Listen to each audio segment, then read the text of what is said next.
Congratulations, Mr. Granger. This is John from Lakeshore RV Center. I'm going to be walking around today to show you some of the basics on your new Cyclone fifth wheel. This is meant to show you where the basic operation or things stem from. It is not an extensive tutorial, but if you do have additional questions, we'd be happy to answer any of those questions for you or recommend going onto YouTube for additional videos. Up front here, we've got your battery disconnect switches. Notice the green position, they have to be turned in. Those have to be turned on so you have 12 volt power. Great way to test those, I'm going to show you in a second, is with your switches over here for your hydraulics. That's your reservoir for your hydraulic fluid to make sure that your slide-outs will function properly. A great way to test to make sure we've got battery power is to push both these. If the green light comes on, that's an indication that you do have battery power and those switches are on. That's how we adjust our jacks up and down. We hit our auto level and we can retract to hitch height when we go to hook up to our vehicle. Walking around here, we've got a split tank system where we've got a propane tank on either side of the camper. Righty-tighty shuts off those tanks, lefty-loosey opens those up. I'm going to show you a regulator on the other side here in a quick second. And here we do have an additional battery switch. This battery switch is for solar, so that has to be turned on as well.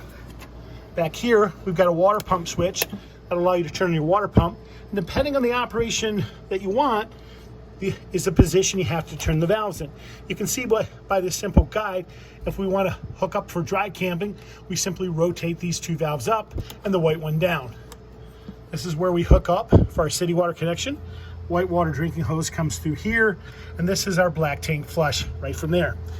The electrical adapter comes with it for the 50 to 30 amp and 30 to 15 amp, as well as an additional sewer hose, and then you've got motion sensored lights when those are turned on.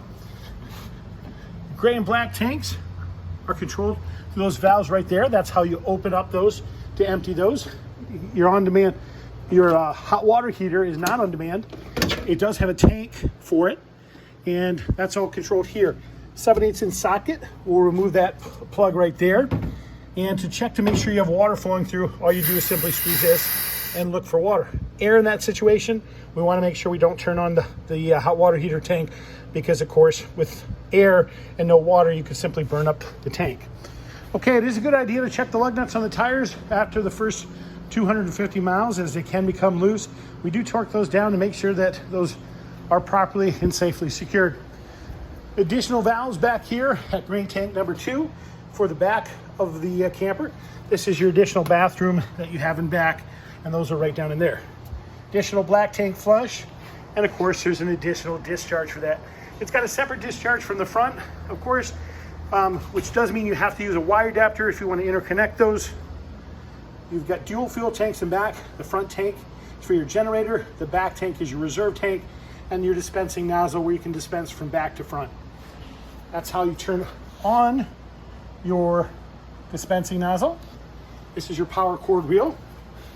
To retract this, all you have to do is simply push this button here, and that'll retract your cord. Your ladder is rated at 250 pounds.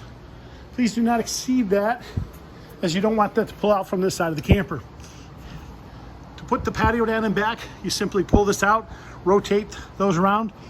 Patio position is with the cables attached. So very important to make sure the cables are attached. When the cables are detached, what will happen is it'll go to the ground, and that's how you load and unload things. Your steps are located in this lock compartment right here. Okay, let's walk around to the front here. You do have keyless entry. Your key codes are located on those tabs.